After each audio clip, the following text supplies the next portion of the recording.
नमस्ते, मैं हूँ रेखा सिंह। हमारे यूट्यूब चैनल पर आप सभी का बहुत बहुत स्वागत है। हम आप सबको कजरी सुनाएंगे।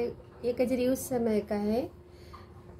सीता जी गई रहती हैं गौरी पूजन के लिए अपनी सखी सहेलियों के साथ, और वहाँ बगीचे में राम और लक्ष्मण रहते हैं। दोनों लोग का आमना सामना होता है। गाना के जरिए हम आपको बताते हैं। गौरी पूजन चली सिया हर साई के, आरती सजाई के ना।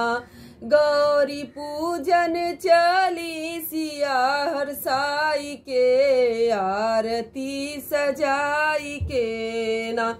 संग में सखिया सहेली अलबेली सब नवेली, संग में सखिया सहेली अलबेली सब नवेली, नाचे गावे पाओ पैजनी बजाई के, आरती सजाई के ना। गौरी पूजन चली सिया हर साई के, आरती सजाई के ना।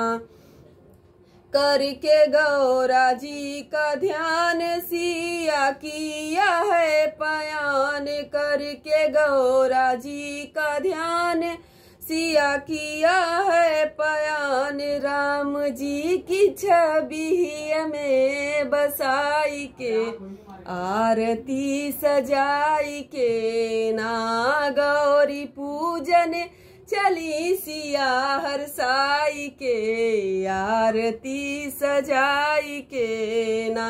राम जाके पहुँची फूलवारी सुकुमारी सिया प्यारी, जाके पहुँची फूलवारी सुकुमारी सिया प्यारी। एक सखी घूमई चली बिल गाई के, आरती सजाई के ना। गौरी पूजन चली सिया हर साई के, आरती सजाई के ना।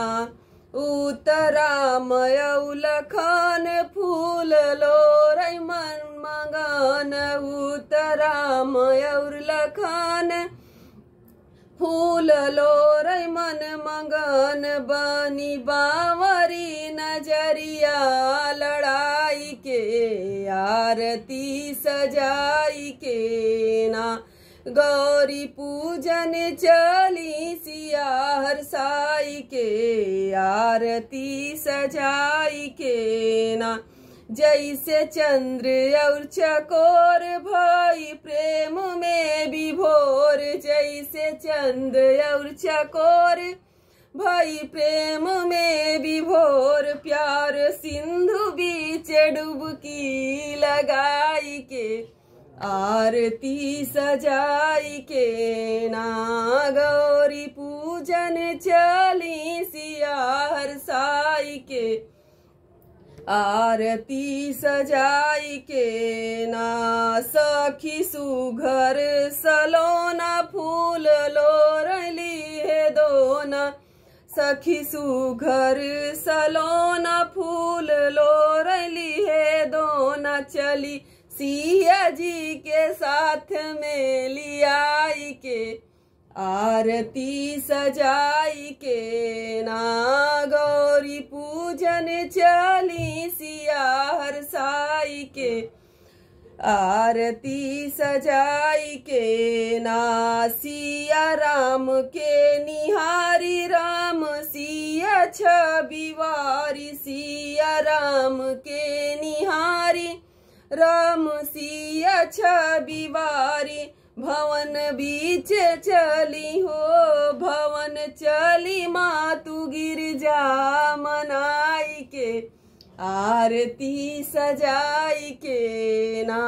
गौरी पूजन चली सिया हर साई के, आरती सजाई के ना।